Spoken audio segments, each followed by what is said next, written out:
Mars 99, au cœur de Melbourne, l'Albert Park a vécu ses dernières heures de tranquillité. Transformé en cour de récréation géante pour pilote en mal de compétition, s'est exalté par un étrange mélange de joie, d'angoisse, d'impatience qu'ils se sont retrouvés. Häkkinen, champion du monde en titre, et son coéquipier Coulthard attendent de pied ferme Schumacher. Décontracté, l'Allemand a pour mission de rapporter au moins un titre mondial et plus 6 affinités. Eddie Irvine est là en principe pour le seconder. Ralf Schumacher dans la cour des grands chez Williams, aux côtés d'un revenant, Alessandro Zanardi. Depuis son titre mondial 96, on le dit démotivé. Pourtant, Damoni l'a encore signé pour une saison. À ses côtés, Frentzen, qui doit se refaire une réputation. Pas de changement chez Benetton. Chez Sauber, en revanche, le coéquipier de Jean Alesi est désormais Pedro Diniz. Arrows compte un nouveau propriétaire, le prince Malik, aux côtés de Tom Walkinshaw. Pedro de la Rosa et Takagi sont les pilotes. Derrière ce sourire carnassier de Johnny Herbert se profilent de sérieux clients. Rubens Barrichello, le Brésilien, a chassé ses démons et les Stewart Ford sont en progression. Panis et Trulli ont toujours la tâche de mener à bien les Prost Peugeot. Les Minardi sont aux mains de Badoer et Marc Gené. Quant à Villeneuve, il a mis son titre mondial 97 au service de son meilleur ami et d'une toute nouvelle écurie Bar, ex-Tyrrell.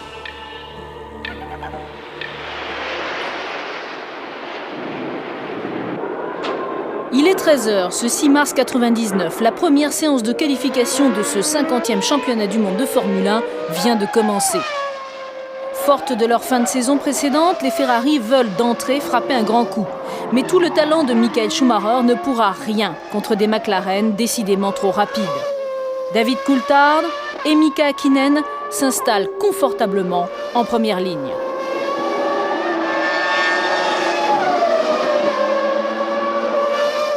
Le Finlandais, champion du monde en titre, compte presque une seconde d'avance sur les Ferrari. C'est la première pole position 99 d'une saison où Häkkinen ne laissera pas beaucoup de chance aux autres.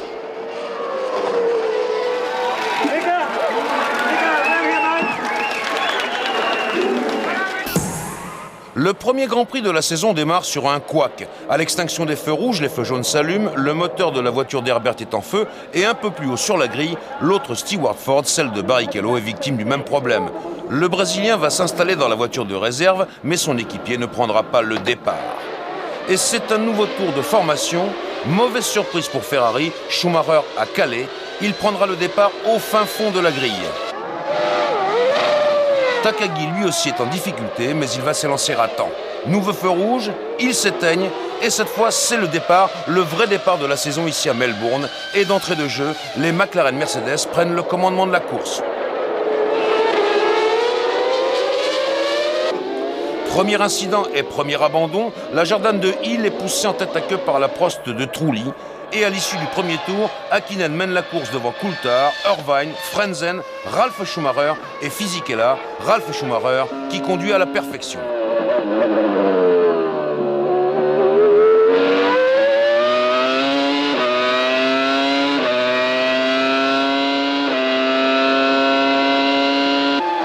Premier coup de théâtre de ce Grand Prix d'Australie, au 14e des 57 tours, Coulthard doit renoncer en panne de boîte de vitesse.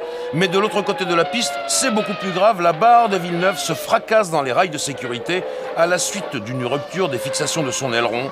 Heureusement, Villeneuve s'en tire sans mal. La voiture de sécurité entre en piste, le temps de dégager l'épave de Villeneuve. Häkkinen, Irvine et Frentzen sont regroupés en tête.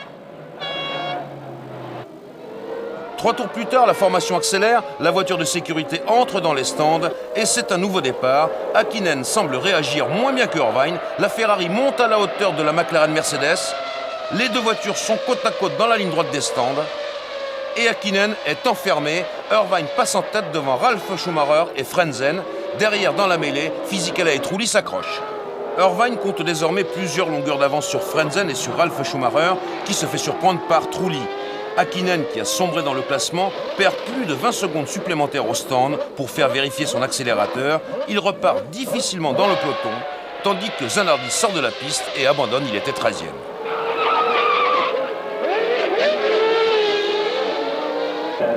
Rien ne va plus chez McLaren où après Coulthard, Häkkinen renonce en panne d'accélérateur. La voiture de sécurité entre une nouvelle fois en fonction, le temps de dégager la Williams de Zanardi.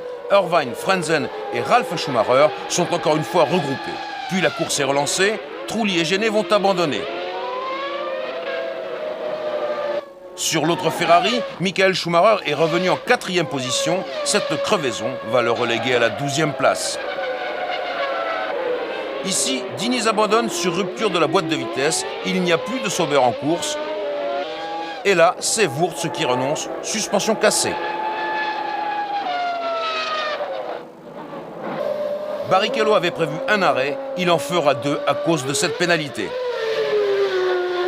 Chez Ferrari, Schumacher est victime de problèmes de boîte de vitesse. Il veut s'arrêter, mais la boîte se remet à fonctionner et il poursuit sa route.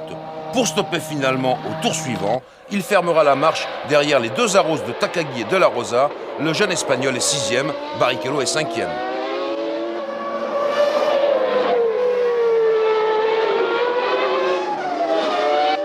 En 4e position, Fisichella marque 3 points pour Benetton.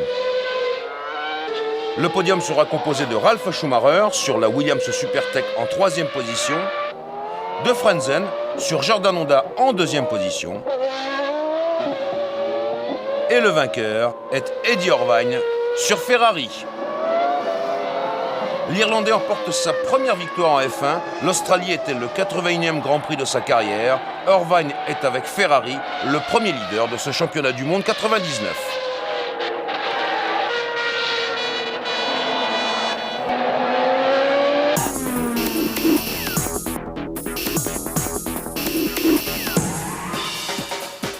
Au Brésil, 55 000 spectateurs sont venus encourager celui en qui ils ne croyaient plus. Mais l'enfant du pays, Rubens Barrichello, a terminé 5e en Australie, alors l'espoir fait de nouveau vibrer tout un peuple. Certes, sa modeste Stewart est encore loin de se mêler à la lutte que se livrent les ténors du championnat, Schumacher et Häkkinen, mais jouer les troubles fêtes peut aussi s'avérer très agréable. Réglage délicat pour piste difficile, Interlagos est aussi cette saison le baptême du feu pour 2 nouveaux venus. Le Français Stéphane Sarrazin qui remplace Luca Badoer chez Minardi. Quant à l'espoir brésilien Ricardo Zonta, victime d'une violente sortie de piste pendant les essais libres du samedi matin, il ne pourra faire le bonheur de ses admirateurs. Choqué, les tendons du pied sectionnés, aussitôt opéré, Zonta est immobilisé pour plusieurs semaines. Du coup, Barrichello est aussi déchaîné que la samba de son public. 3e temps, il devance Schumacher et confirme la bonne tenue des Stewart Ford. Un coup rude pour l'Allemand qui se retrouve en 2e ligne, derrière les 2 McLaren, mais surtout pointe à plus d'1 seconde de Mika Häkkinen. Le Finlandais, en pole position, la 12e de sa carrière, semble invincible, prêt à prendre sa revanche. 21 voitures seulement sur la grille car Zonta est forfait. Häkkinen en pole position à droite de l'écran. Coulthard à gauche, Coulthard qui cale et par miracle, tout le monde l'évite. Coulthard est poussé vers les stands. Häkkinen est déjà loin devant Barrichello, Schumacher et Irvine.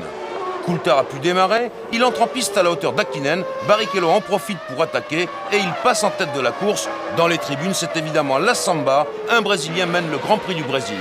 C'est également un moment fort pour l'équipe Stewart, en tête d'un Grand Prix à la régulière. Premier incident notable, Wurz et Hill s'accrochent au freinage des S de Senna. Wurz ressort du bac à gravier et Hill va devoir s'arrêter à son stand pour abandonner.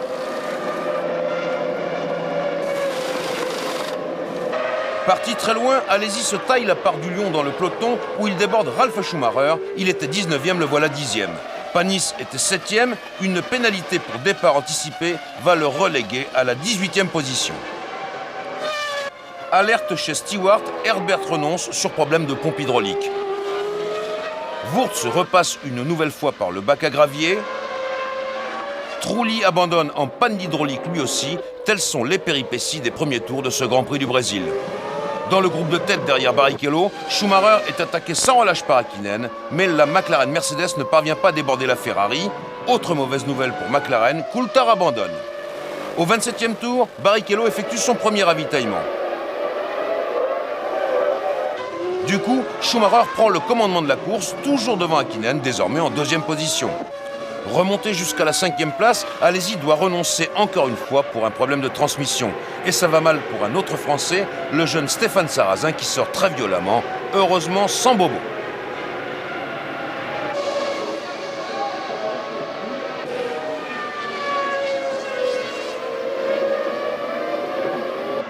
Derrière Schumacher et Häkkinen, la bagarre fait rage entre Irvine en 3e position et Barrichello qui revient vers le haut du classement après son ravitaillement, un Barrichello galvanisé par son public et qui obtient finalement gain de cause.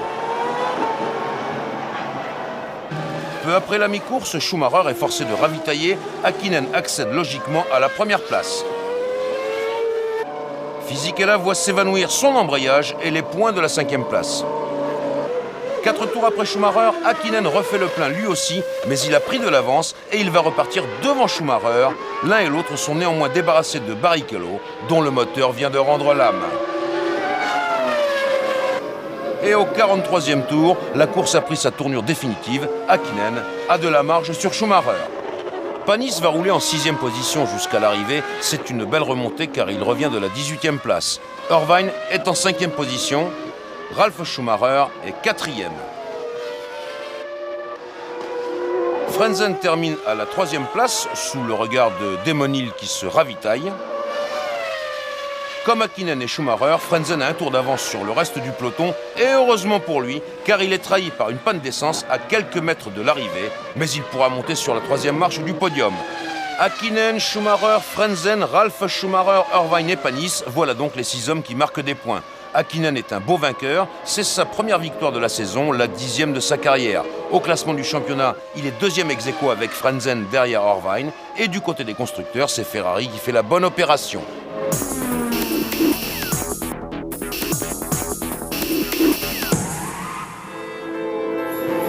C'est une tradition, c'est sur le circuit Enzo et Dino Ferrari que débute chaque année la saison européenne de Formule 1. Désormais, c'est au rythme de tous les 15 jours, jusqu'en octobre, que se reconstituera cet éphémère village de haute technologie, camions ateliers, caravanes de luxe, destiné à abriter pilotes et mécaniciens.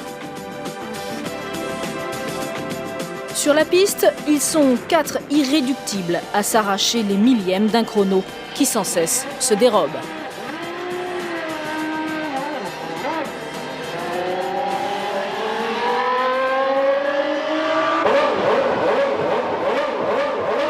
Encouragé par les tifosi, c'est Eddie Irvine qui ouvre les hostilités. Schumacher prend alors tous les risques pour devancer son coéquipier et partir à l'assaut de Mika Häkkinen. Le Finlandais, en bagarre avec son coéquipier Coulthard, s'adjuge finalement sa 13e pole position. À ses côtés, l'autre McLaren pourra le protéger des Ferrari installés en 2e ligne. Schumacher et Irvine se félicitent d'avoir enfin pu réduire les écarts pour la première fois de la saison. Les 2 McLaren Mercedes devant les 2 Ferrari, la barre Supertech de Villeneuve est en 5e position. Au signal du starter, Villeneuve a calé et le reste de la grille parvient à l'éviter. Toujours les 2 McLaren devant les 2 Ferrari à la première chicane et le premier incident met Trulli sur la touche. Il a été éjecté de la piste par De La Rosa.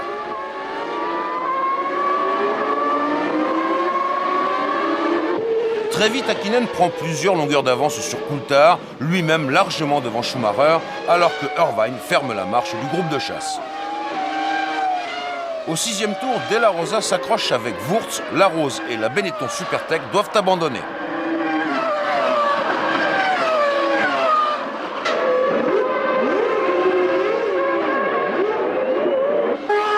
Déjà revenu de la 13e place à la suite d'un départ canon, Alesi est en pleine bagarre avec Hill pour la 8e place.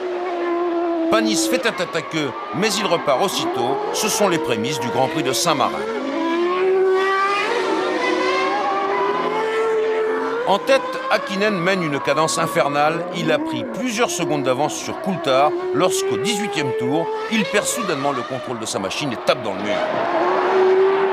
C'est la stupeur chez McLaren, car rien ne laissait prévoir cette issue.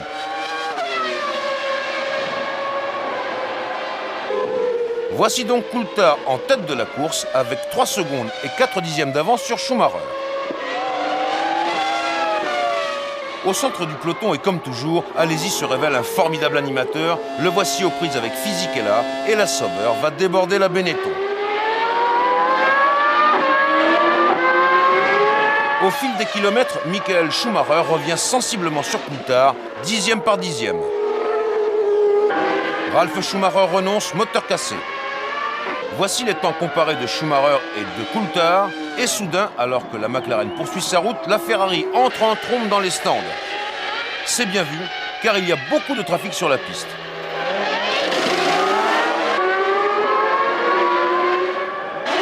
Schumacher repart au bout de 6 secondes et 9 dixièmes. Coulthard s'arrête à son tour. Schumacher attaque. Coulthard va perdre des plumes dans son ravitaillement. 9 secondes et 2 dixièmes, c'est 2 secondes de plus que Schumacher. Et lorsque Coulthard sort des stands, Schumacher surgit et passe en tête. Au 36e des 62 tours, Schumacher a donc pris le commandement de la course. Coulthard est apparemment perturbé et chez Mercedes, on se pose des questions. Mais le pire est à venir, car Coulthard éprouve des difficultés dans le trafic et même si Panis va se mettre en tête à queue pour le laisser passer, l'Écossais ne parvient pas à trancher dans le vif, à l'inverse de Schumacher qui attaque tant et plus. Schumacher a acquis une avance suffisante pour ravitailler une deuxième fois. Coulthard a enfin trouvé ses repères, mais c'est trop tard. Schumacher repart en tête au 45e tour.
Le grand vainqueur du jour est Michael Schumacher.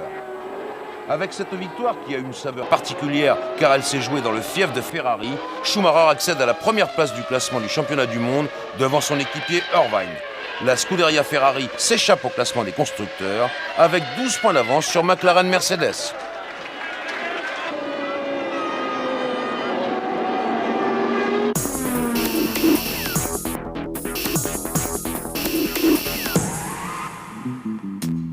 Il est des défis qui forcent le respect. Accroché à son histoire, Monaco, depuis 5 semaines, s'est métamorphosé pour accueillir la 4e épreuve du championnat 99.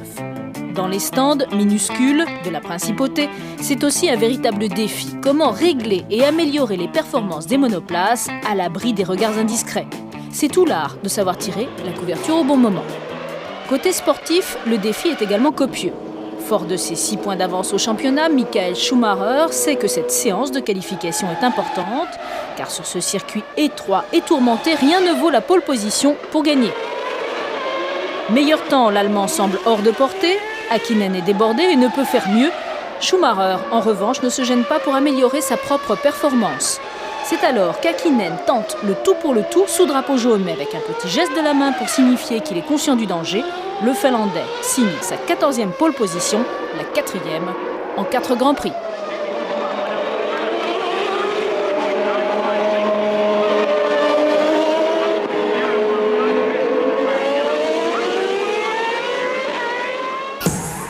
Les deux McLaren à gauche, les deux Ferrari à droite, Schumacher prend un départ idéal, Häkkinen tente de l'intimider, mais déjà le freinage de Sandevat est là. Schumacher saisit l'avantage sur Häkkinen et derrière lui, Irvine a fait de même avec Coulthard. En quelques secondes, les Ferrari ont retourné la situation. Au 4e tour intervient le premier abandon, un freinage suicidaire de Hill et une suspension cassée sur la Jordan. Très vite, Schumacher creuse l'écart sur Häkkinen, 3 secondes et 2 dixièmes sur la passerelle de commandement de Ferrari. On constate également que Irvine n'est pas loin d'Häkkinen. Autre facteur non négligeable, la McLaren Mercedes de Coulthard perd du terrain. Elle commence à émettre une fumée inquiétante. Schumacher rattrape déjà les premiers retardataires, mais la Ferrari n'a aucune difficulté à se frayer un chemin. Häkkinen perd de plus en plus de terrain sur Irvine et Coulthard est de plus en plus en difficulté. Monaco est un circuit qui soumet les voitures à la torture. Herbert l'apprend à ses dépens. Sa suspension vient de casser net. Parti en 14e position, Alesi déborde Salo pour le gain de la 10e place. Häkkinen a du mal dans le trafic et Irvine est maintenant dans son sillage. Gêné par Häkkinen, l'Irlandais préfère ravitailler. Nous sommes au 37e tour, un peu avant la mi-course. Au même instant, Coulthard lui aussi regagne les stands, mais c'est pour stopper définitivement. Il n'y a plus d'huile dans sa boîte de vitesse. En revanche, il y a de l'huile sur la piste. Takagi a explosé son moteur et Häkkinen a tiré tout droit au freinage de Mirabeau. Il fait marche arrière et repart. Il conserve sa 2e place. Schumacher a stoppé à son stand, ce sera son seul ravitaillement. Il remet du carburant pour aller jusqu'au bout de la course. Après son ravitaillement au 37e tour, Irvine est revenu dans le sillage d'Häkkinen. Fisichella vient de ravitailler, il cède la place à Wurz, son équipier, mais celui-ci va stopper au tour suivant. Au 49e des 78 tours de course, voici l'ordre des 6 premiers.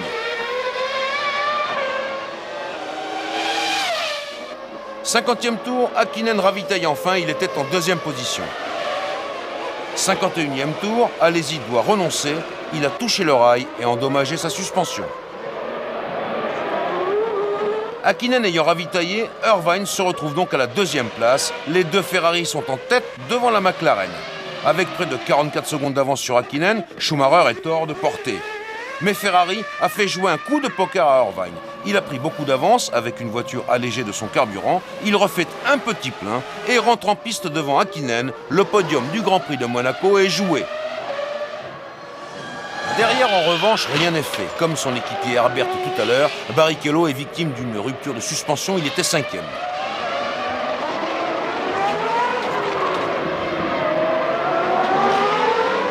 Trulli tire tout droit au freinage de Sainte-Dévote. Il peut repartir, mais il a perdu une place.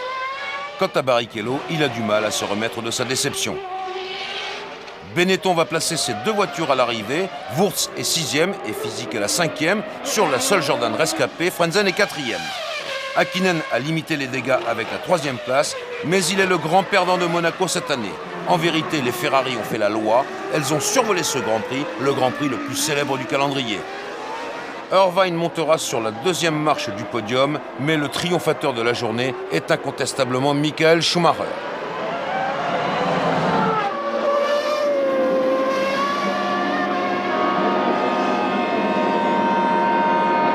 La parade des Ferrari est un symbole. C'est la première fois que la Scuderia effectue un doublé à Monaco en championnat du monde. Schumacher prend de l'avance au classement des pilotes et Ferrari fait plus que doubler son capital point par rapport à McLaren.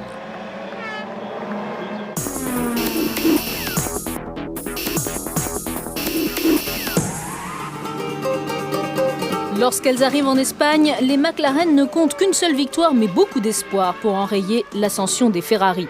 Leur porte-bonheur s'appelle le Roi d'Espagne.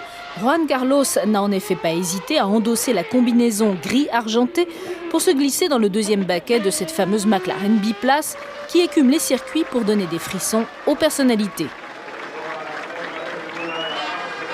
En qualification, les coéquipiers font leur numéro. C'est d'abord David Coulthard. Et si Schumacher se sent pousser des ailes, c'était sans compter sur le fantaisiste de service Eddie Irvine qui s'installe devant lui. Dans un sursaut d'orgueil et de pilotage extrême, les McLaren s'intercalent, Coulthard se glisse entre Irvine et Schumacher. Quant à Häkkinen, il obtient sa 5e pole position de la saison. À ses côtés en première ligne, Irvine commence à montrer que la décontraction n'est pas forcément une faiblesse. Häkkinen à droite en pole position, Irvine à gauche. Il est rare de voir l'Irlandais aussi bien placé sur la grille, mais il ne va pas en profiter. Au contraire, il démarre moyennement, il serre Schumacher qui cherche à dégager sur la gauche, mais Coulthard protège Häkkinen. Dans la chicane au bout de la ligne droite, les 2 McLaren sont en tête devant la barre de Villeneuve et les 2 Ferrari. tandis que Genet renonce sur la grille et que Panis part bon dernier. Voici le classement à l'issue du premier tour, et sur ce circuit où les dépassements sont difficiles, Häkkinen s'échappe, Coulthard et Villeneuve ralentissent Schumacher.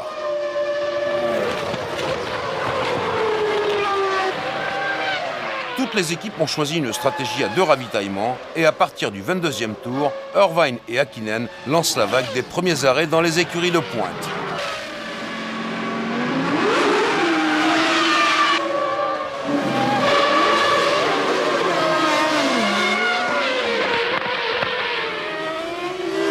Schumacher, Villeneuve et Coulthard, eux aussi, vont se succéder dans les stands.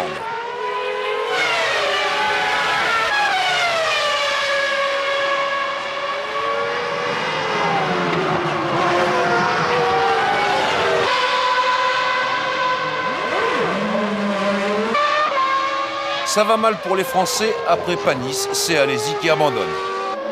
À l'issue des premiers ravitaillements, les positions sont stabilisées derrière Häkkinen.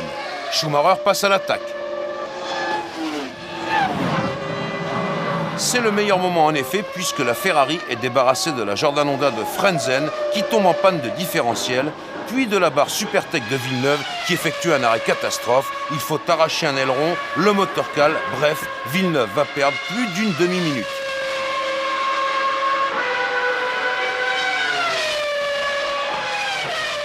Sur l'autre barre, Salo n'a pas ce genre de problème. En attaquant tant et plus, Schumacher a repris 7 secondes à Coulthard, mais il est toujours 3e. La ligne d'arrivée est proche et Trulli va marquer son premier point de la saison. Ralf Schumacher est 5e, les Williams Supertech ne sont plus à leur meilleur niveau.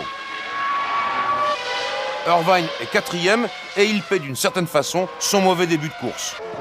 Schumacher, lui, n'a toujours pas lâché prise et il continue de faire le forcing jusque dans le dernier tour. Mais Coulthard en a vu d'autres et il ne se laissera pas impressionner.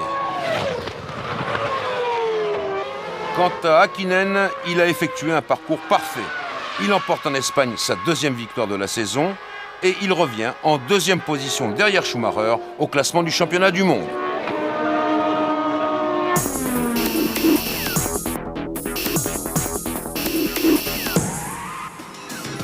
À peine sorti des fraîcheurs hivernales, au contact de la Formule 1 pendant plus d'une semaine, Montréal frôle la surchauffe. Le moteur de toute cette activité, c'est lui, le champion du monde 97, Jacques Villeneuve, et son nouveau défi, faire triompher les monoplaces de Barre.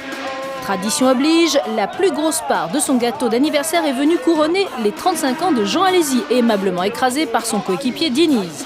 Et comme après il fallait bien réparer les dégâts, Schumacher en a rajouté dans la délicatesse. Autre anniversaire, celui de Jackie Stewart. Lui, c'est le grand constructeur Ford qui le lui a fêté en rachetant son écurie le jour de ses 60 ans. Sur la piste du circuit Gilles Villeneuve, Schumacher semble invincible et pour cause. Sa Ferrari dispose d'un tout nouveau moteur pour les qualifications.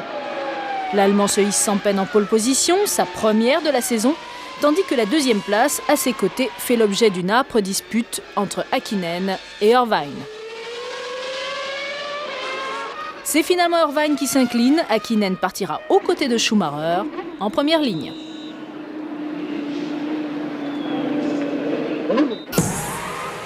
Schumacher en pole position à droite de l'écran, Häkkinen est à gauche et au signal du starter, Häkkinen parvient à garder sa place entre les 2 Ferrari. Toutes les voitures abordent le premier virage, Trulli manque son freinage et part en tête à queue sur l'herbe pour revenir sur la piste et écharper Alesi et Barrichello. La Prost Peugeot est détruite. Voici la scène au ralenti avec le coup de volant de Trulli. La Sauber d'Alesi n'ira pas plus loin et la Stewart de Barrichello devra abandonner quelques tours plus tard.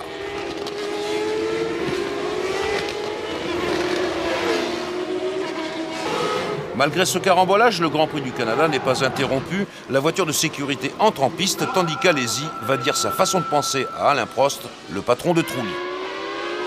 Wurz doit renoncer, transmission cassée. La voiture de sécurité s'efface à la fin du 2e tour et la course est enfin lancée. Mais pas pour longtemps. Au 3e tour, Zonta fracasse sa barre dans le mur de protection de la chicane des stands.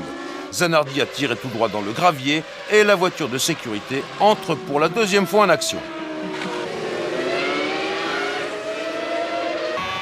Nouveau départ lancé et on retrouve toujours les mêmes aux avant-postes, Schumacher, Häkkinen, Irvine, Coulthard, Fisichella et Frentzen.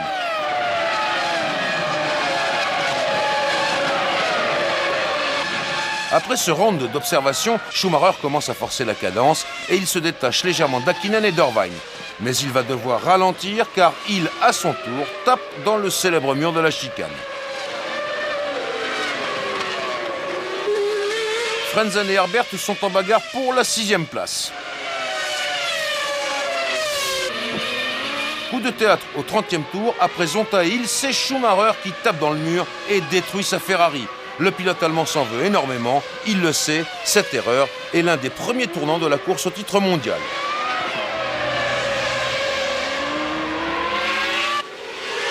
Häkkinen qui prend ici un tour d'avance à Panis, Häkkinen est en tête du Grand Prix du Canada, une épreuve qu'il n'a jamais gagnée.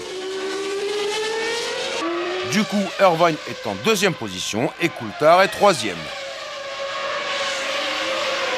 Il n'y a pas de répit pour les commissaires de la chicane des stands. Villeneuve à son tour est parti à la faute dans le mur. La voiture de sécurité intervient pour la 3e fois. C'est le moment de ravitailler. Fisichella donne le signal dans le groupe de tête. La Benetton va pouvoir repartir devant la Jordan de Frentzen. Diniz ravitaille à son tour. Il conserve la 6e place.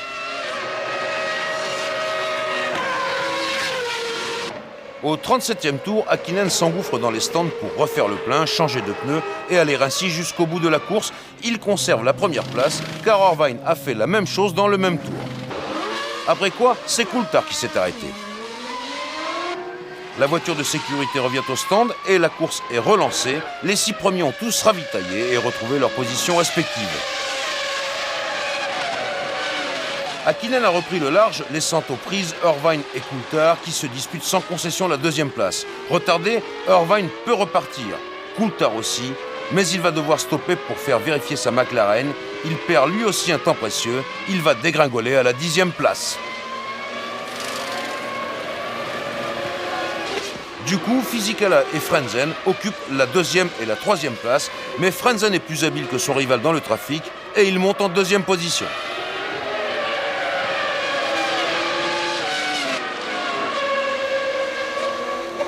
Surexcité, Irvine est reparti à l'attaque.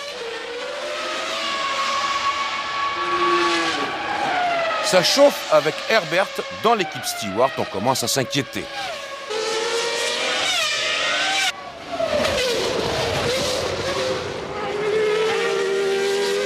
Au 58e tour, derrière Häkkinen, Frentzen et Fisichella, Irvine continue de tailler sa route à coups de serpe. Cette fois, c'est Ralf Schumacher qui doit s'incliner. Dernier coup de théâtre effrayant, Frentzen part violemment dans le décor, il a cassé un disque de frein, il reste 3 tours à parcourir et la voiture de sécurité entre une dernière fois en action. Frentzen est extrait de son cockpit avec quelques contusions, heureusement sans gravité. C'est le dernier tour du Grand Prix du Canada sous les ordres de la voiture de sécurité, c'est une première dans l'histoire de la F1. Häkkinen a course gagnée devant Fisichella et Irvine. C'est aussi un rebondissement dans le déroulement de la saison. Si Ferrari conserve la 1re place du classement des constructeurs, Häkkinen détrône Schumacher et devient le leader du classement des pilotes.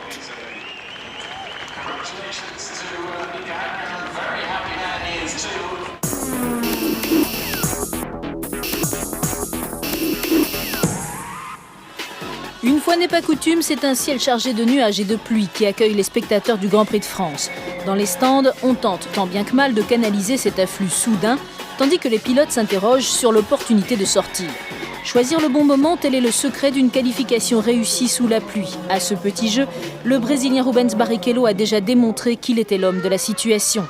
Un sens inné de la météo, doublé d'une habileté diabolique, le propulse en pole position, suivi par un autre magicien des pistes humides, Jean Alesi, qui partira en première ligne à ses côtés.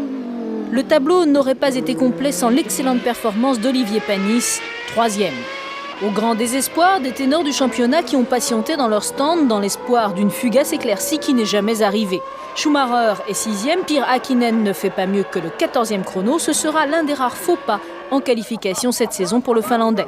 Chez Stewart, en revanche, cette première pole position, la deuxième pour Barrichello, déclenche une véritable hystérie collective. Barrichello à gauche, Alesi à droite, la piste est sèche à l'instant du départ. Le Brésilien et le Français profitent à merveille de leur position sur la première ligne.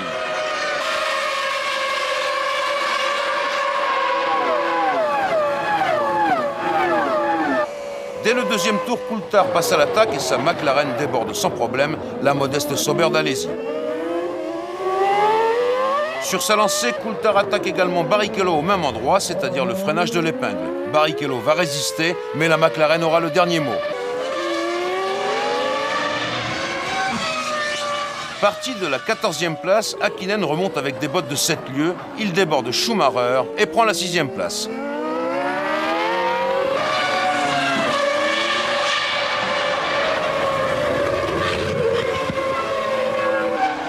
Au même instant, Coulthard renonce sur panne électrique et on retrouve Barrichello devant Alesi et Frentzen au commandement de la course. Il était 14e, 6e, 4e, le voilà en lice pour la 3e place. Häkkinen fait donner à sa machine tout ce qu'elle peut et Frentzen va s'incliner.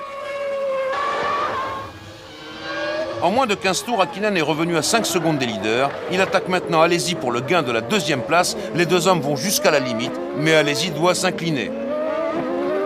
Reste Barrichello devant à moins de 3 secondes. Häkkinen va en faire une bouchée lorsque soudain la pluie se met à tomber. Irvine est aussitôt dans les stands, mais ses pneus pluie ne sont pas prêts. Il perd plus de 15 secondes. Derrière Irvine, c'est la ruée dans les stands pour Alesi, Häkkinen, Barrichello et Schumacher.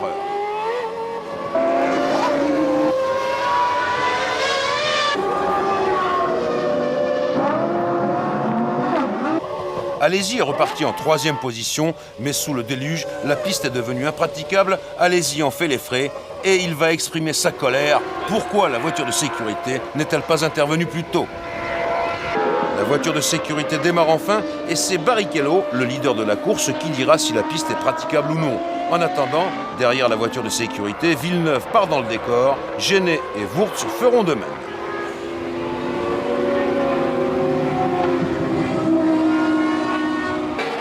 Au bout de 10 tours à ce rythme, la course est relancée. Barrichello repart en tête devant Häkkinen, Frentzen et Schumacher. L'écart est très serré. Häkkinen attaque Barrichello, mais il a trop présumé de l'adhérence et c'est le tête-à-queue. Il perd 5 places. Schumacher en profite pour sonner la charge. Il va déborder Frentzen.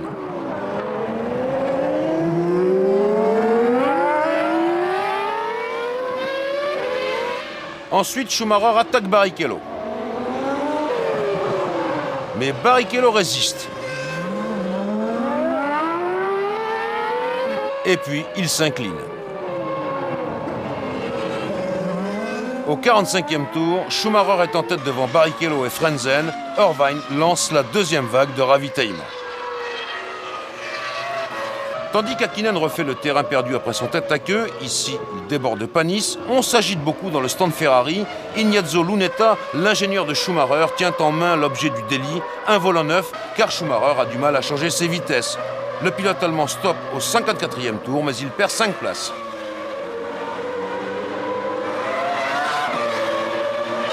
Häkkinen continue de remonter et il arrive sur Frentzen. Il le dépasse et prend la 2e place. Le dernier obstacle vers la première place est Barrichello. La McLaren Mercedes s'empare du commandement de la course au détriment de la Stewart Ford. Voilà Häkkinen en tête du Grand Prix de France.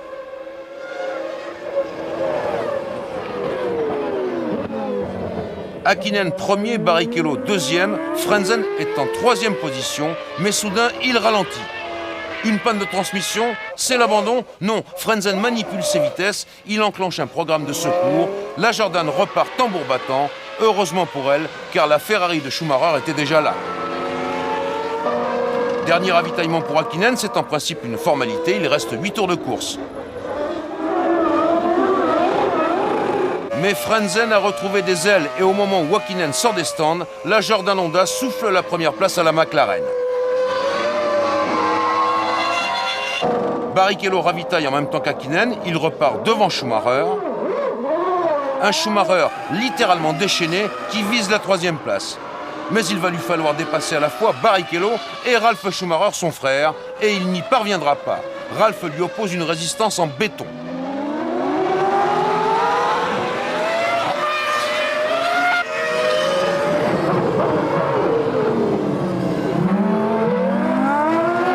Pendant ce temps-là, dans les stands, on attend toujours le dernier ravitaillement de Frentzen. Drapeau à damier pour Barrichello, qui obtient la 3e place au terme d'un parcours courageux et opiniâtre. Drapeau à damier pour Häkkinen, 2e au terme d'une remontée exceptionnelle depuis la 14e place. Mais la surprise du chef, la voilà, Frentzen n'a pas ravitaillé, il a risqué la panne d'essence, il a joué le tout pour le tout et il en est récompensé. Il gagne le Grand Prix de France, le plus beau Grand Prix de la saison. C'est la 2e victoire de la carrière de Frentzen, c'est également la 2e victoire de l'écurie Jordan. Au classement du championnat, c'est le statu quo. Häkkinen est leader chez les pilotes et Ferrari chez les constructeurs.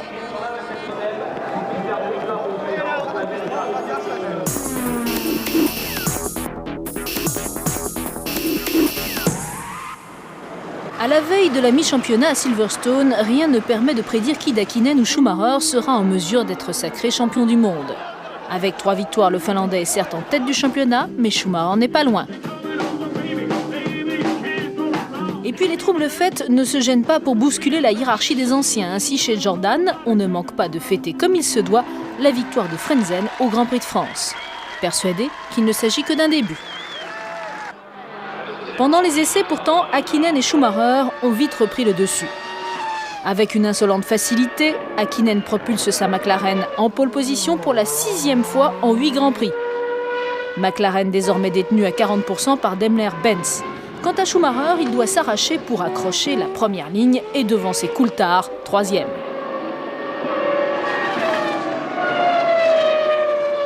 Pour la 3e fois de la saison, les 2 rivaux du championnat partiront donc côte à côte, suivis par leurs fidèles coéquipiers.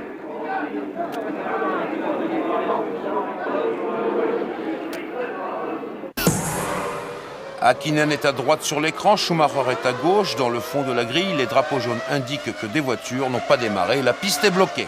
Les 2 McLaren prennent l'avantage sur les 2 Ferrari.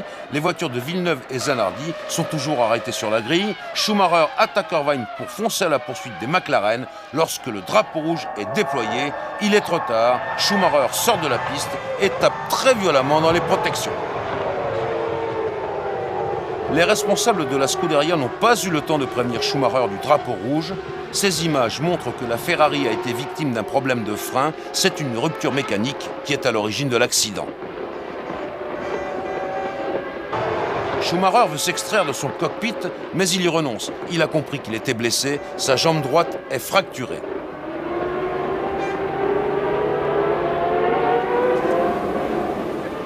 Chez Ferrari, c'est l'angoisse. Schumacher est évacué en ambulance vers l'infirmerie. Il sera ensuite transféré à l'hôpital pour être opéré le soir même. Le temps de dégager l'épave de la voiture, et c'est une nouvelle grille en première ligne. La place de Schumacher est vacante. À l'extinction des feux, avec la voie libre devant lui, Irvine prend un excellent départ et s'infiltre entre les 2 McLaren, Häkkinen devant, Coulthard derrière. Au fond de la grille, De La Rosa n'a pas pu démarrer et le temps de dégager la rose, il faut l'intervention de la voiture de sécurité. Elle va contenir le peloton pendant 2 tours. La voiture de sécurité entre dans les stands et le départ est donné, lancé, le vrai départ du Grand Prix de Grande-Bretagne. La Ferrari d'Irvine reste infiltrée entre les 2 McLaren Mercedes d'Häkkinen et Coulthard. Voici le classement des premiers tours de course.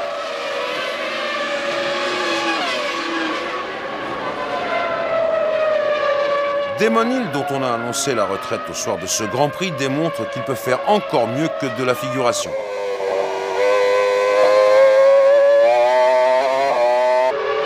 Derrière les 6 premiers, c'est Barrichello qui mène le groupe de chasse composé d'Alesi, Diniz et Herbert.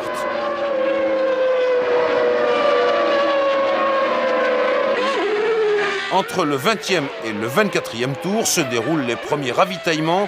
Ici, à Silverstone, la plupart des équipes ont choisi une stratégie à 2 arrêts.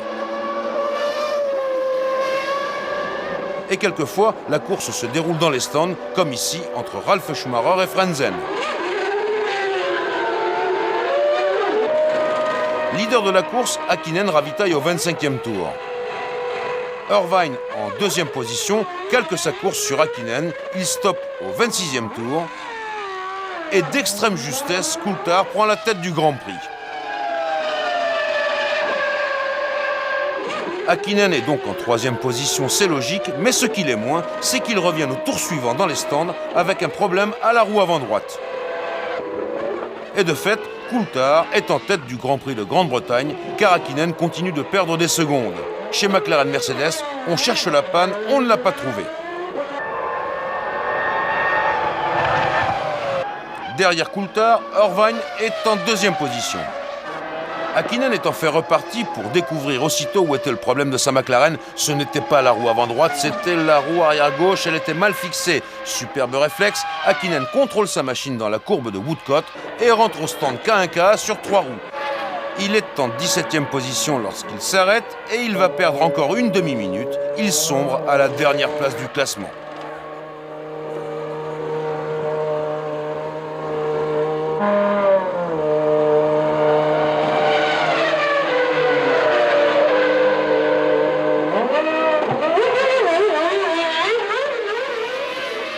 À la mi-course exactement, Villeneuve renonce en panne de transmission, sa barre est très mal placée, la voiture de sécurité intervient le temps de la dégager. Puis la voiture de sécurité s'efface, la course est relancée avec Coulthard en tête devant Irvine à moins d'une seconde. Excédé par tous ces problèmes, Häkkinen attaque au maximum pour revenir vers le haut du classement, mais la télémesure indique un problème du côté des freins et le champion du monde est rappelé à son stand pour abandonner. Il reste 10 tours et la course n'est pas finie. Ralf Schumacher, Frentzen et Hill, respectivement 3e, 4e et 5e, sont en pleine bagarre.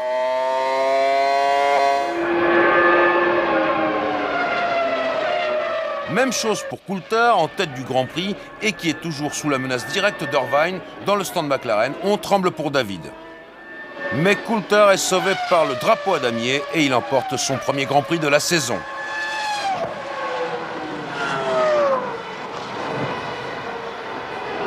Ralf Schumacher obtient la 3e marche du podium d'extrême justesse devant Frentzen. Pedro Diniz et Damon Hill marquent également des points. Au 7e ciel, Coulthard est félicité par Irvine. Il n'avait plus gagné depuis le Grand Prix de Saint-Marin au début de la saison passée. Häkkinen, qui congratule son équipier, n'a pas fait une trop mauvaise opération. S'il n'a pas marqué de points, Michael Schumacher n'en a pas marqué non plus.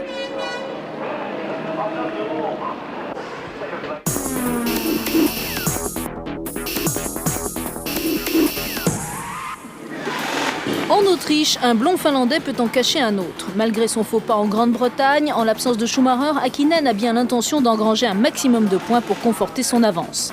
Insensible à la responsabilité qui repose sur ses épaules, l'autre finlandais, Mika Salo, a pour objectif, lui, d'assurer le meilleur intérim possible de Schumacher et aider Eddie Irvine, sur qui désormais repose un mince espoir de titre mondial, constructeur au minimum, puisque Ferrari dispose de 2 points d'avance sur McLaren. Dès le début des qualifications d'ailleurs, les Ferrari affichent leurs prétentions. Elles s'installent en première ligne alors que le moteur faiblissant de la McLaren d'Häkkinen oblige le Finlandais à rentrer à pied au stand pour se glisser dans le baquet de sa voiture de rechange. Coulthard en profite pour se hisser devant, mais Häkkinen remet très vite les chronos à l'heure. Il décroche sa 7e pole position. On imagine mal comment la victoire peut échapper aux flèches d'argent en première ligne pour la 4e fois de la saison devant des pilotes Ferrari que l'on imagine déstabilisés par la violence de l'absence de Schumacher. Häkkinen en pole position est à droite, Coulthard à gauche et à l'extinction des feux, Häkkinen démarre en tête, pas de problème au premier virage.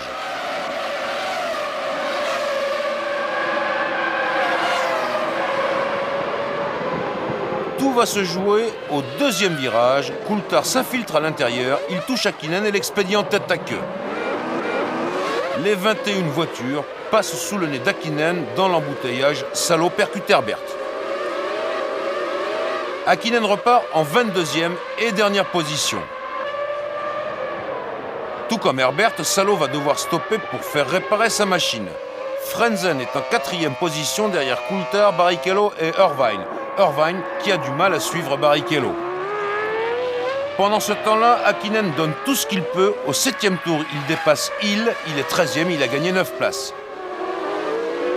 Sortie de Ralf Schumacher, au 8e tour, c'est l'abandon. Au 20e tour, Häkkinen est 7e, il reste 51 tours. Attention aux freins, dit le panneau.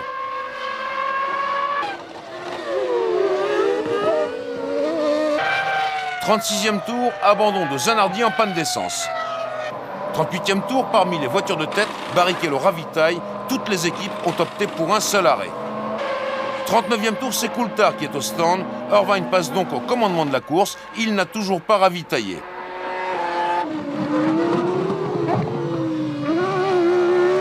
Au 40e tour, Häkkinen est revenu en 2e position derrière Irvine et devant Coulthard lorsqu'il stoppe pour refaire le plein. Irvine a près de 20 secondes d'avance sur Coulthard. Irvine s'arrête enfin au 44e tour. Avec une voiture allégée, il a pris assez d'avance pour repartir en tête. Häkkinen réussit à déloger Barrichello et reprend la 3e place. Alesi renonce en panne d'essence, ça va mal chez Sauber. Barrichello casse son moteur et Fisichella aussi. Du coup, Diniz entre dans les points à la 6e place.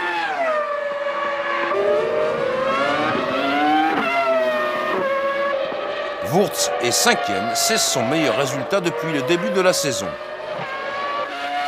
Frentzen, pour sa part, fait une bonne opération. Sur 9 Grands Prix, il a marqué 6 fois des points.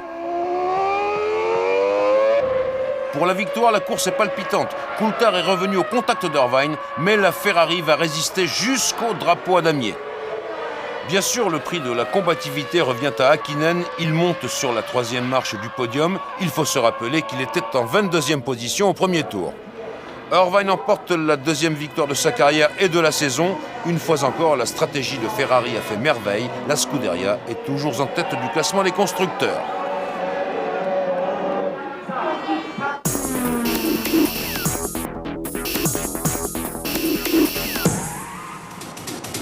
C'est une tradition, l'unique entrée du circuit d'Hockenheim permet au public d'acclamer les pilotes qui, tôt le matin, arrivent décontractés au point de conduire eux-mêmes leur véhicule.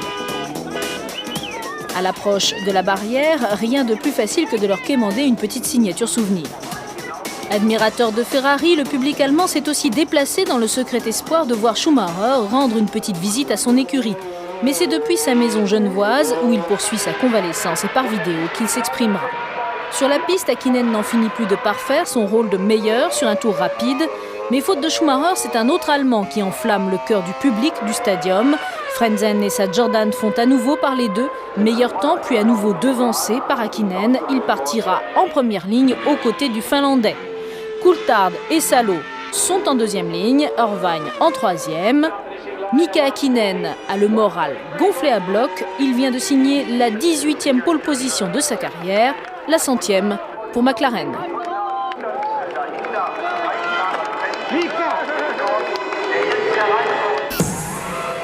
Au signal du starter, Häkkinen à droite jaillit de la pole position, mais derrière lui, c'est Salo qui a pris le meilleur départ et qui déborde Frentzen et Coulthard. Au centre de la grille, Villeneuve emporte Diniz dans son élan. Häkkinen fonce vers la première chicane, il précède Salo, Coulthard, Frentzen et Irvine.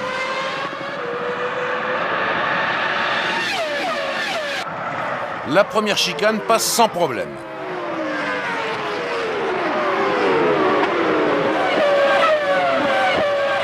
À Hockenheim, il faut des moteurs surpuissants et ça s'entend.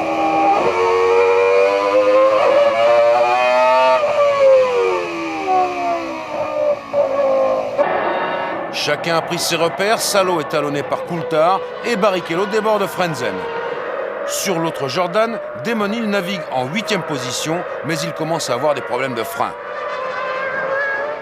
Après Villeneuve et Diniz au départ, Barrichello ouvre la liste des abandons en course au 7e tour. Il est imité par Fisichella au passage suivant.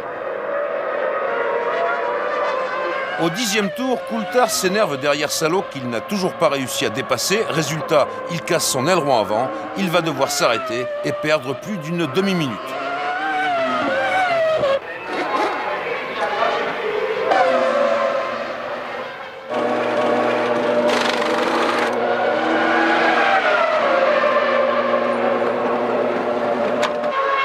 Au même instant que Coulthard, Trulli doit renoncer, moteur cassé. Damon Hill est à nouveau hors de la piste et il va renoncer lui aussi. A l'inverse de Coulthard, Irvine garde son calme. Il navigue en 4e position derrière Häkkinen, Salo et Frentzen.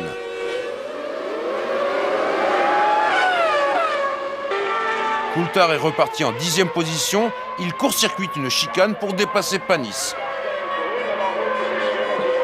Parti en 21e position, Alesi a choisi 2 ravitaillements. Celui-là, c'était le premier. Peu avant la mi-course, Frentzen ravitaille. Ce sera son seul arrêt. Du coup, Irvine monte à la 3e place. Frentzen est reparti. Irvine a stoppé au tour suivant. Son ravitaillement est un peu plus rapide et il repart juste devant Frentzen. Il reste en 3e position. Häkkinen est désormais seul en tête avec une avance très consistante. 23e passage, soit un tour après Irvine, Salo refait le plein et change de pneu. Il conserve la 2e place devant Irvine et Frentzen.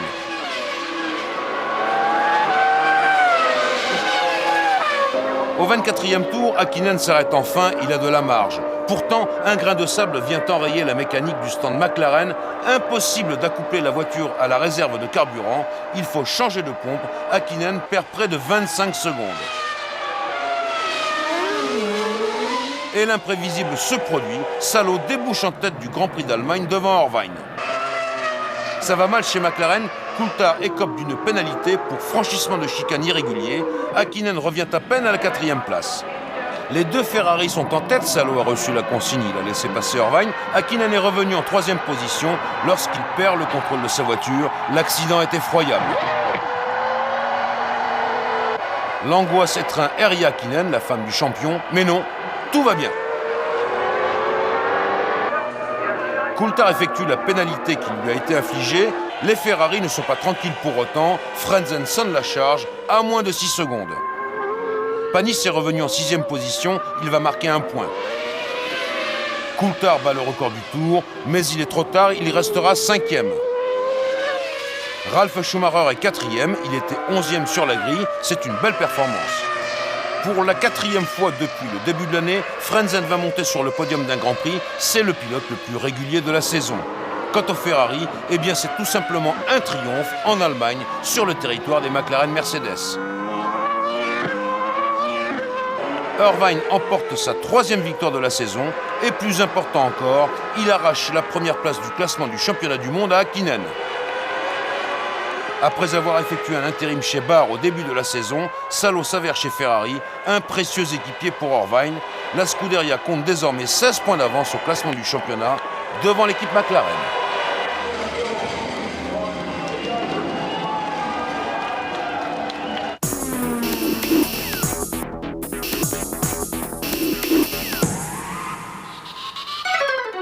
En Hongrie, il fait chaud, très chaud. L'occasion pour Sylvester Stallone de rendre une petite visite à ses amis pilotes. Depuis la saison dernière, il s'était fait plus discret, car le projet de long métrage autour de la Formule 1 n'en finit pas d'être reporté. Malgré ses 8 points de retard sur Irvine, c'est avec une certaine sérénité que Mika Häkkinen s'était lancé sur le tourniquet du Hungaroring. Il s'installe pour la 19e fois de sa carrière en pole position. Derrière lui, Irvine, puis David Coulthard, et enfin Giancarlo Fisichella complète les 2 premières lignes de la grille de départ de cette 11e épreuve de la saison. C'est également à Budapest que Jean Alesi a annoncé son intention de quitter Sauber, déclenchant ainsi le début des hostilités sur le fond des transferts.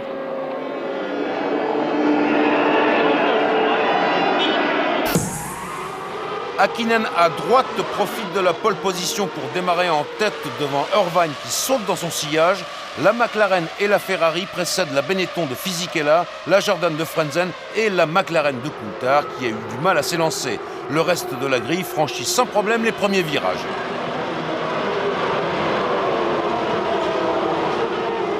Très vite, Häkkinen gagne une avance substantielle. Le groupe de chasse est déjà distancé.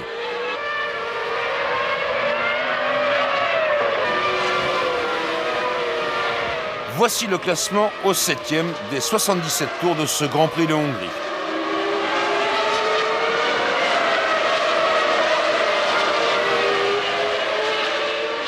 Au 11e tour, Zanardi ouvre la liste des abandons, différentiel cassé.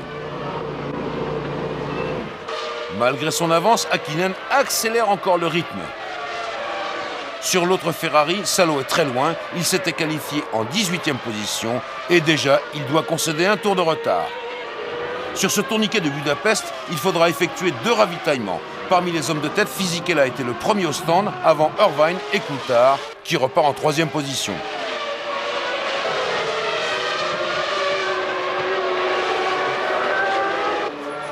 Häkkinen possède déjà une telle avance qu'il ravitaille et conserve la première place. Barrichello, lui, va perdre beaucoup de temps. À la mi-course, Häkkinen possède près de 20 secondes d'avance sur Irvine. Coulthard est 3e.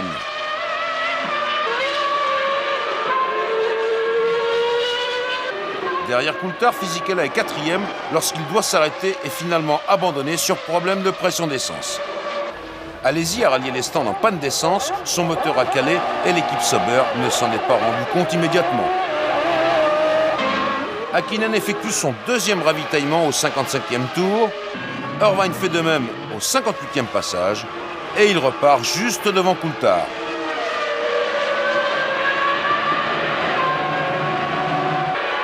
Sauf circonstance exceptionnelle, Häkkinen a course gagnée. Mais en revanche, pour la 2e place, tout reste à faire. Irvine est talonné par Coulthard à moins d'1 seconde. La pression est trop forte, Irvine part à la faute. Il revient sur la piste, mais Coulthard est passé en 2e position.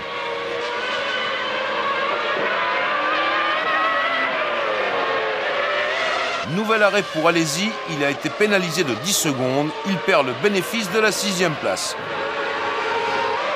À 3 tours de l'arrivée, Häkkinen fonce vers la victoire et Alési tombe en panne d'essence encore une fois. Son divorce avec l'équipe Sauber est consommé.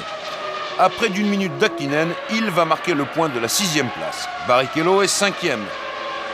Pour la 4e fois de la saison, Frentzen est 4e. En 3e position, Irvine limite les dégâts. Il va pouvoir conserver la première place du classement du championnat du monde. Coulthard a effectué un beau Grand Prix.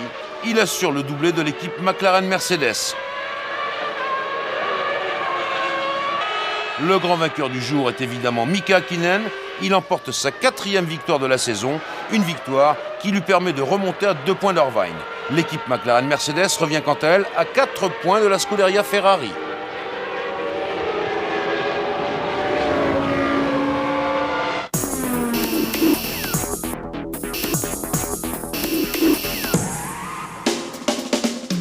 Revenu à 2 points d'Irvine, Mika Häkkinen ne veut plus se laisser distancer. Pourtant, le Finlandais n'est pas au bout de ses peines. Celui qui entrevoit une retraite bien méritée, c'est le champion du monde 96.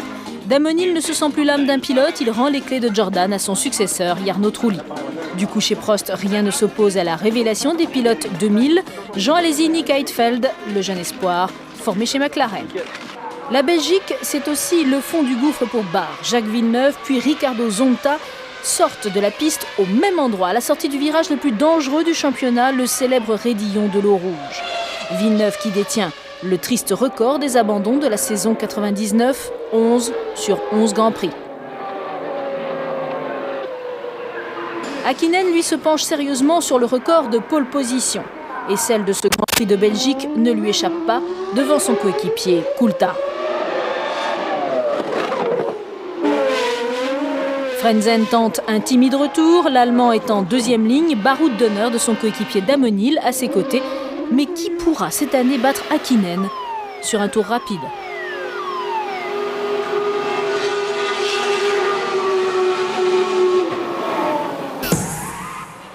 Häkkinen est à gauche, Coulthard à droite. La voiture d'Häkkinen avance imperceptiblement. Le Finlandais freine. Extinction des feux et Coulthard réussit le meilleur départ. Häkkinen parvient à relancer sa machine. La caméra de Frentzen enregistre le contact entre les deux McLaren. Mais Coulthard tient bon et il sort du raidillon de l'eau rouge devant Häkkinen et Frentzen.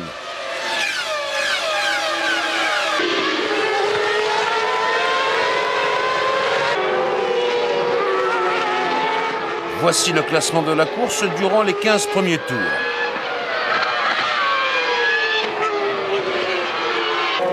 C'est le moment des premiers ravitaillements. Ici, à Francorchamps, la stratégie impose 2 arrêts.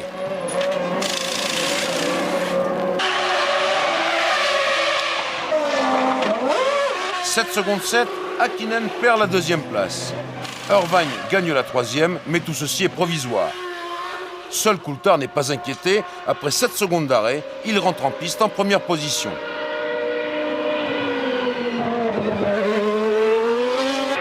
Le raidillon fait une nouvelle victime, c'est Pedro Diniz, mais il est indemne. Alesi et Barrichello se battent pour la 9e place, ils prennent un tour à Wurz, le duel durera toute la course et Alesi en sortira vainqueur. Zanardi est 5e à l'instant où il ravitaille, c'est son meilleur classement de la saison. Il reste 22 tours et Coulthard possède près de 8 secondes d'avance sur Häkkinen. Frentzen navigue en solitaire à la 3e place, tout comme Irvine à la 4e place. Barrichello fait un tête-à-queue et il repart à plusieurs secondes d'Alesi.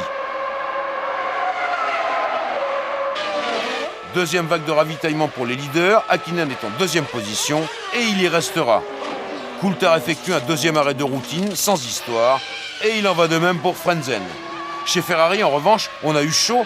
En repartant des stands, Irvine passe à 2 doigts de la catastrophe avec Salo. À 10 tours de l'arrivée, le classement des 6 premiers se présente ainsi. Seul changement, Salo va laisser passer Irvine.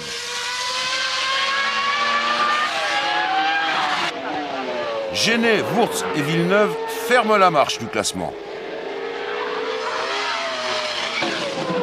Damon Hill, en 6e position, va marquer 1 point.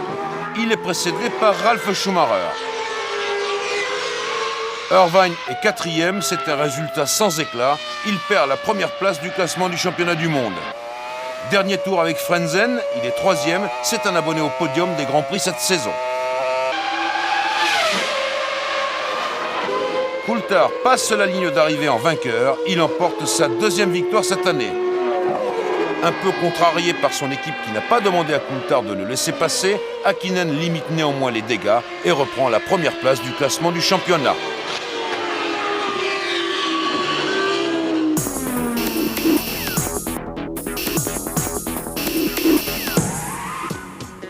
En Italie, à Monza, les tifosi sont en ébullition. Schumacher va-t-il réapparaître avant la fin du championnat pour soutenir Eddie Irvine, désormais devancé d'1 point par Häkkinen?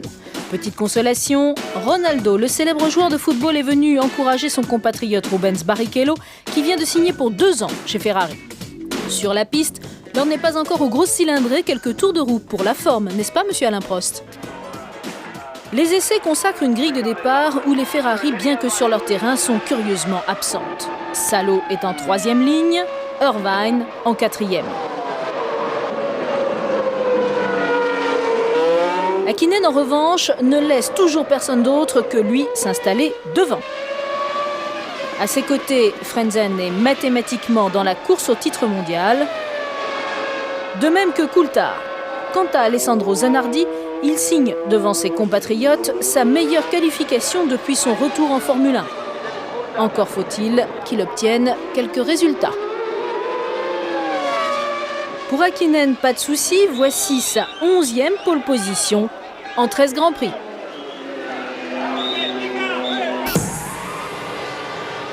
Häkkinen en pole position à droite, Frentzen est à gauche. Häkkinen réagit à la perfection. Zanardi prend le meilleur sur Frentzen. Coulthard s'est laissé enfermer. À la première chicane, les 22 voitures passent sans encombre, ou presque.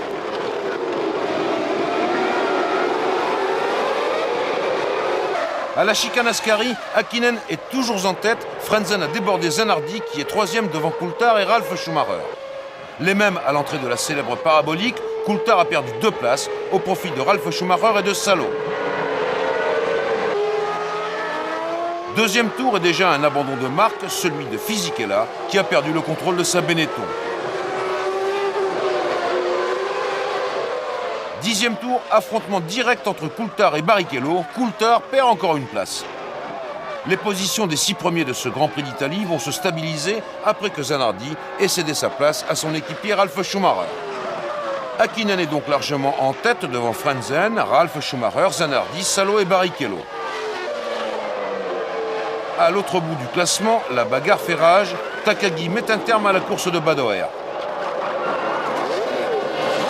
Zonta tombe une nouvelle fois en panne, il n'a plus de frein. Coup de théâtre au 30e tour, Häkkinen part en tête à queue à la première chicane et cale son moteur. Il ne pourra pas repartir. Le champion du monde est désespéré.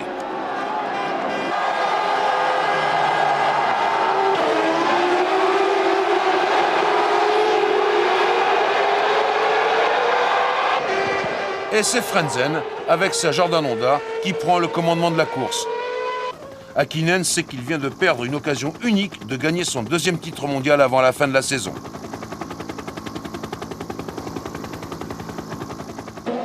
Au 35e tour, Frentzen a opéré le seul ravitaillement que l'équipe Jordan a prévu pour lui. Frentzen au stand, Salo et Coulthard accèdent aux premières et deuxième places. Mais ils stoppent en même temps au tour suivant. C'est la course des mécaniciens autour des voitures. Ferrari la gagne et Salo repart devant Coulthard.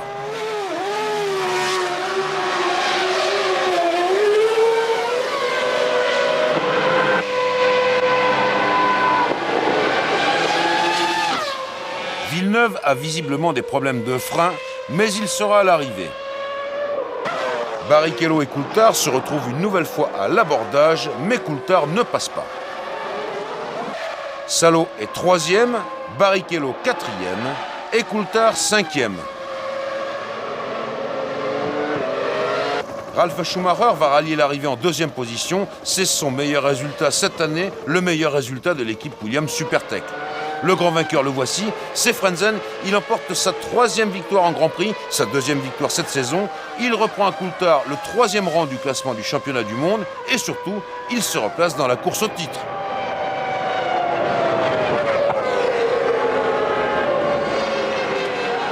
Frentzen et Jordan peuvent exulter, c'est une grande victoire pour l'équipe Jordan.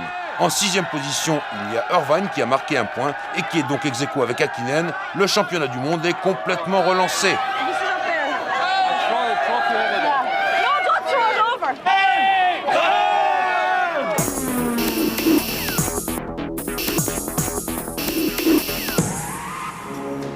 Sur le circuit du Nürburgring en Allemagne, pour ce Grand Prix d'Europe, la météo vient pimenter encore un peu plus une fin de championnat ô combien incertaine. À égalité de points avec Eddie Irvine, qui doit gagner la confiance de Ferrari, Mika Häkkinen ne dispose plus que de 3 épreuves pour s'imposer définitivement et doubler son titre mondial. Bien dans sa tête, depuis sa victoire et surtout adulé par le public allemand en l'absence de Schumacher, Frentzen profite de la situation pour s'installer en pole position. Jamais son équipe, Jordan, n'a obtenu autant de résultats. Accroché à sa 3e place dans la hiérarchie mondiale des constructeurs, Eddie Jordan jubile. Coulthard fait une tentative de réhabilitation, il devance Häkkinen en 2e ligne. Chez Ferrari, rien ne va plus, Irvine sombre. En 5e ligne, Mika Salo en 6e. Après la 3e victoire de sa carrière lors du dernier Grand Prix en Italie, voici donc la 2e pole position de Heinz-Harald Frentzen. Frentzen à droite, Coulthard à gauche. Frentzen jaillit de la pole position, Coulthard démarre moins bien et dans le premier virage, Frentzen précède Häkkinen, Coulthard et Ralf Schumacher. Alési passe à l'intérieur dans la première chicane, mais il gagne 6 places. Soudain, il stoppe brusquement, Wurz se déboîte pour l'éviter et expédie Diniz en vol plané. L'accident est effroyable, d'autant plus effroyable que l'arceau de sécurité de la Sauber a cédé et on craint le pire pour Diniz. Par miracle, il sort indemne de son cockpit, tout va bien. La voiture de sécurité entre en piste, le temps de dégager l'épave de la Sauber, puis elle rentre au stand et la course est relancée. Derrière Frentzen, Häkkinen et Coulthard, Ralf Schumacher est en 4e position. Viennent ensuite Fisichella, Irvine et Panis. Fisichella qui ralentit Irvine. La Ferrari attaque la Benetton sur tous les fronts, mais elle ne passe pas. Devant, Häkkinen commence à intimider Frentzen, mais le pilote Jordan ne s'en laisse pas compter. Et on revient au duel entre Fisichella et Irvine. Fisichella commet une toute petite faute, mais elle est suffisante pour permettre à Irvine de passer. La Ferrari accède à la 5e place. Au 18e tour, la pluie commence à tomber. Ralf Schumacher en profite pour attaquer Coulthard et viser la 3e place. Le combat est sans merci, mais Coulthard va rester maître du terrain. Plus loin, Fisichella tente la même opération avec Irvine, mais il part une nouvelle fois à la faute. Le circuit est véritablement piégeux, il pleut à un bout et pas à l'autre. C'est une aubaine pour Ralf Schumacher, très adroit dans ces conditions, et qui a enfin raison de Coulthard. 20e tour, l'équipe McLaren ne prend pas de risque. Elle rappelle Häkkinen au stand pour chausser des pneus pluie. Ça tombe bien, l'averse est violente. Ferrari rappelle Irvine et c'est Salo qui s'arrête. Il est sorti, il faut changer l'aileron. Salo chausse les pneus pluie qui étaient destinés à Irvine. Il perd plus de 30 secondes. Frentzen est toujours en tête devant Ralf Schumacher et Coulthard. Salo parti, Irvine peut enfin s'arrêter au 21e tour, mais dans la panique la plus complète. En effet, l'Irlandais a changé d'avis en entrant au stand. Il ne veut plus de pneus pluie, il veut des pneus secs. Chez Ferrari, les pneus secs ont été remisés au fond du stand. Voilà pourquoi Irvine reste sur 3 roues pendant près d'une demi-minute.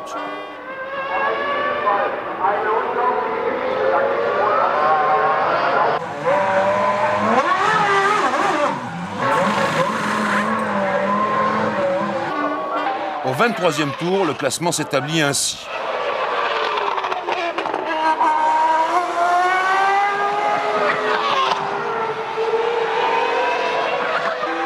Häkkinen et Irvine naviguent en 12e et 13e position, hors des points, mais le championnat du monde est tout de même en jeu. Irvine passe à l'attaque. Ralf Schumacher est toujours 2e lorsqu'il ravitaille. Il conserve des pneus secs.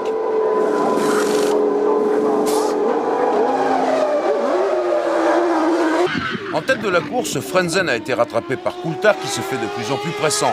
Frentzen est parti à la faute, mais il rattrape la situation. La Jordan Honda et la McLaren Mercedes entrent en même temps dans les stands. Et c'est l'équipe Jordan qui va gagner. Frentzen repart devant Coulthard. Ils rentrent en piste tous les deux avec un tour d'avance sur Häkkinen.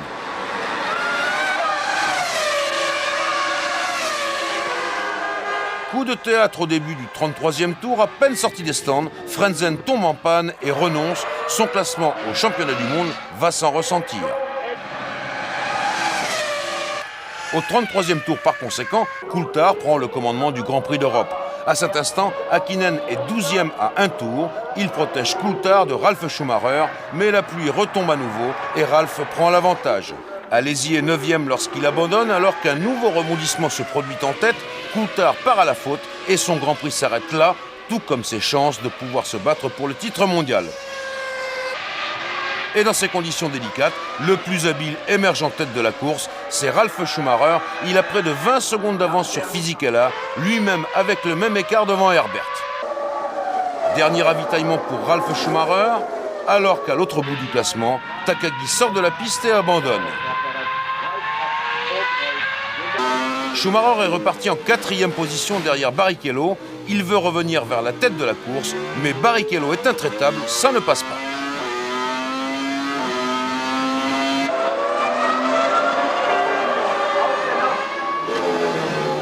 Abandon de Salo en panne de frein, il n'a pas pu aider Irvine. Herbert ayant ravitaillé, Fisichella est en tête, il tient peut-être sa première victoire en Grand Prix, il dépasse Irvine et sur sa lancée, il part en tête à queue, c'est fini, il doit renoncer, il ne gagnera pas aujourd'hui.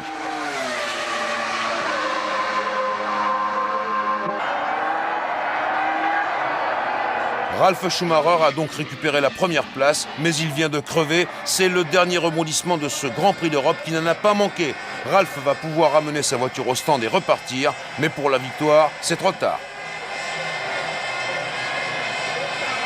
50e tour, Herbert débouche en tête de la course. Il reste 9 voitures en piste. La deuxième place de Trulli va faire du bien à l'équipe Prost-Peugeot.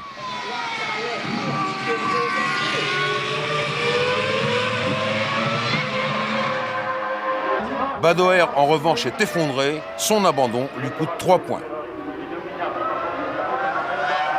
Quant aux deux prétendants au titre mondial, ils sont toujours là, en bagarre pour la 7e place cette fois. Irvine commet encore une petite erreur et Häkkinen prend le dessus.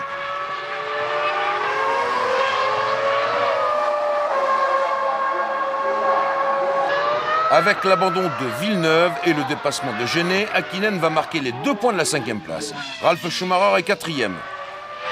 La tension est extrême chez Prost-Peugeot, car Barrichello menace la 2e place de Trulli. Chez Stewart Ford, on suit de près cet affrontement en même temps que les derniers kilomètres d'Herbert.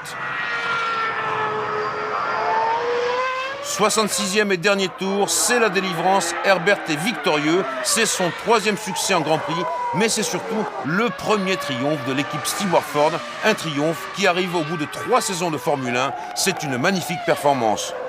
Trulli lui aussi est heureux, il offre à Prost-Peugeot son meilleur résultat. Au classement du championnat, Häkkinen reprend l'avantage.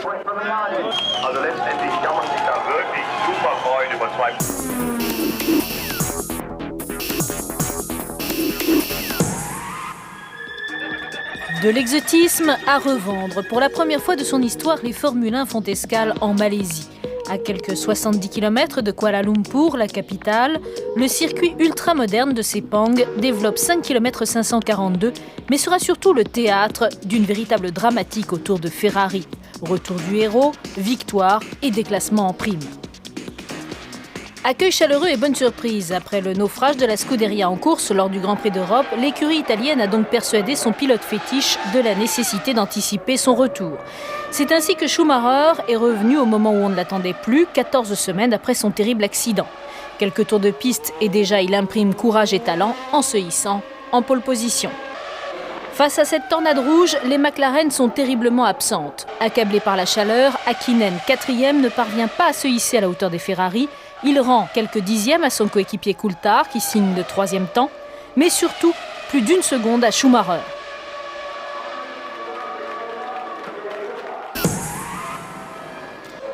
Trulli casse son moteur dans le tour de mise en place définitive de la grille. Il ne prendra pas le départ qui voit les 2 Ferrari en première ligne effectuer un magnifique travail d'équipe. Schumacher entre en tête dans le premier virage devant Irvine, Coulthard et Häkkinen.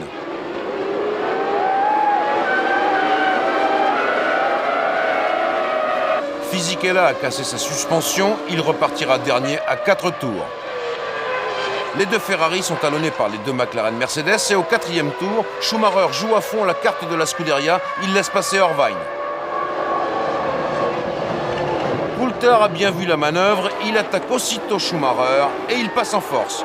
En revanche, Häkkinen reste derrière Schumacher et pour Ferrari c'est l'essentiel. 6e tour, tête à queue de Zonta, il abandonne. 7e tour, sortie de piste de Ralf Schumacher, il abandonne également. Häkkinen n'a toujours pas trouvé la faille dans la défense de Michael Schumacher. Au 11e tour, le classement s'établit ainsi.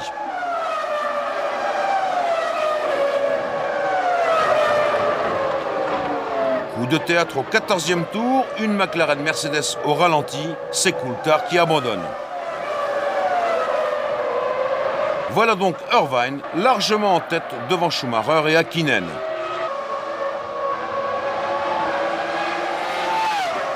Avant les premiers ravitaillements, Schumacher accélère la cadence, Barrichello est en 4e position, Frentzen très retardé à la 9e place seulement. 25e passage, Irvine ravitaille. 2 tours plus tard, c'est Häkkinen qui est au stand. 28e tour, Schumacher lui aussi a ravitaillé. Nouvelle grosse alerte pour Villeneuve, il en a connu pas mal cette saison, il n'y aura pas de barre Supertech à l'arrivée.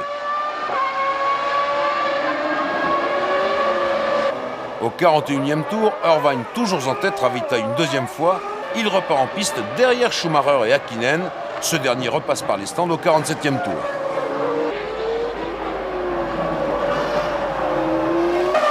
Les positions sont stabilisées, mais Schumacher n'a pas encore effectué son 2e ravitaillement comme Irvine et Häkkinen. Parti en 15e position, Alesi est 7e.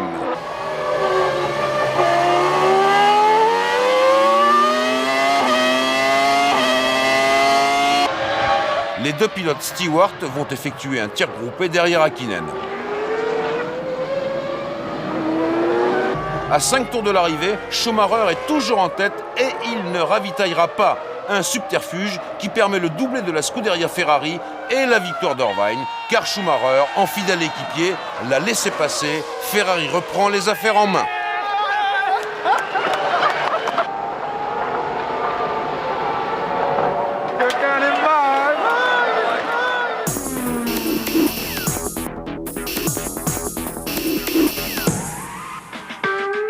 Arrivé au Japon en passant par la place de la Concorde, chez Ferrari on respire. Blanchi par le tribunal d'appel, réintégré aux premières et deuxièmes places du Grand Prix de Malaisie, c'est finalement à Suzuka, sur cette ultime course de la saison, que se joueront donc les titres mondiaux. 4 points séparent Irvine en tête et Häkkinen. Le Finlandais n'a plus le choix, il doit gagner. Irvine, lui, est nerveux. Une sortie de piste, heureusement sans gravité, le rétrograde tout de même en 3e ligne avec Olivier Panis à ses côtés. Coulthard, sur qui reposent tous les espoirs de McLaren pour le titre constructeur, ne fait pas mieux que le 3e chrono. Alors devant, comme au plus beau jour du début de saison, Häkkinen est aux prises avec Schumacher. Mais le Finlandais est vite débordé. Schumacher signe la 23e pole position de sa carrière, la 3e pour ce championnat 99.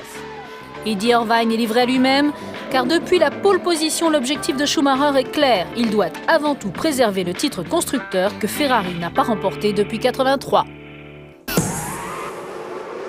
Schumacher à droite en pole position, Häkkinen à gauche, et c'est le Finlandais qui prend le meilleur départ. Il entre en tête dans le premier virage devant Schumacher et Panis, qui lui aussi a superbement démarré.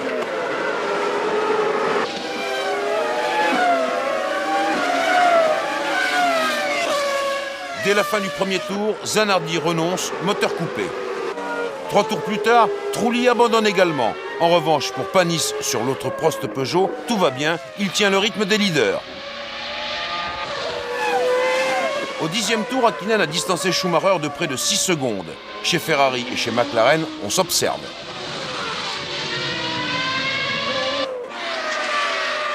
Damon Hill sort de la piste avant de reprendre le contrôle de sa voiture. C'est une page qui se tourne. Damon livre son dernier Grand Prix. Il prendra sa retraite au soir de Suzuka. Panis ravitaille pour la première fois au 16e tour. Toutes les équipes ont prévu 2 arrêts pendant ce Grand Prix du Japon. Chez McLaren, on se prépare à accueillir Häkkinen. Il stoppe au 19e tour. Pas question de faire un faux pas. Le ravitaillement se déroule dans le plus grand calme. Häkkinen au stand, Schumacher passe en première position. Frentzen a ravitaillé en même temps qu'Häkkinen.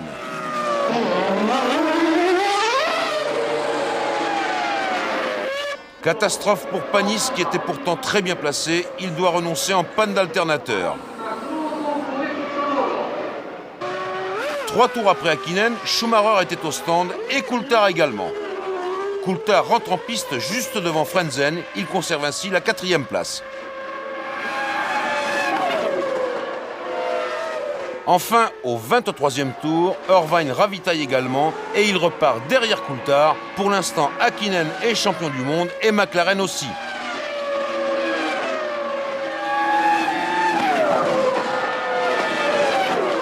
Schumacher a fait retoucher les réglages de sa voiture au stand. Elle est plus efficace et il peut vraiment attaquer. Le sort bascule au 34e tour. Coulthard sort de la piste et tape violemment. Il va devoir stopper pour réparer. Il est encore 3e, mais pas pour longtemps. Coulthard va repartir en 10e position à 1 tour sous le nez de Schumacher et il ne lui facilite pas la tâche. La Ferrari va pourtant réussir à passer, mais elle a perdu du terrain.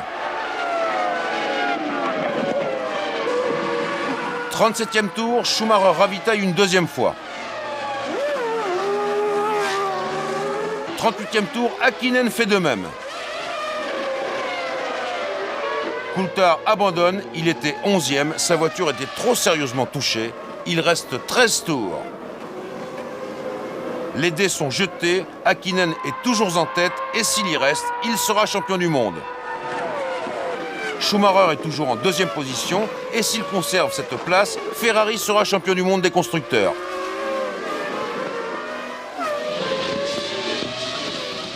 Alesi est en vue de l'arrivée, il va marquer 1 point. Ralf Schumacher est 5e, Frentzen 4e. Fin du 53e tour, Häkkinen passe la ligne, il a rempli son contrat, il est vainqueur de ce Grand Prix du Japon, le dernier Grand Prix de la saison. Il est champion du monde, c'est son deuxième titre consécutif. Schumacher lui aussi a rempli son contrat, Ferrari remporte le championnat du monde des constructeurs. Mika Häkkinen et Michael Schumacher, ils ont été les deux héros de la saison 99.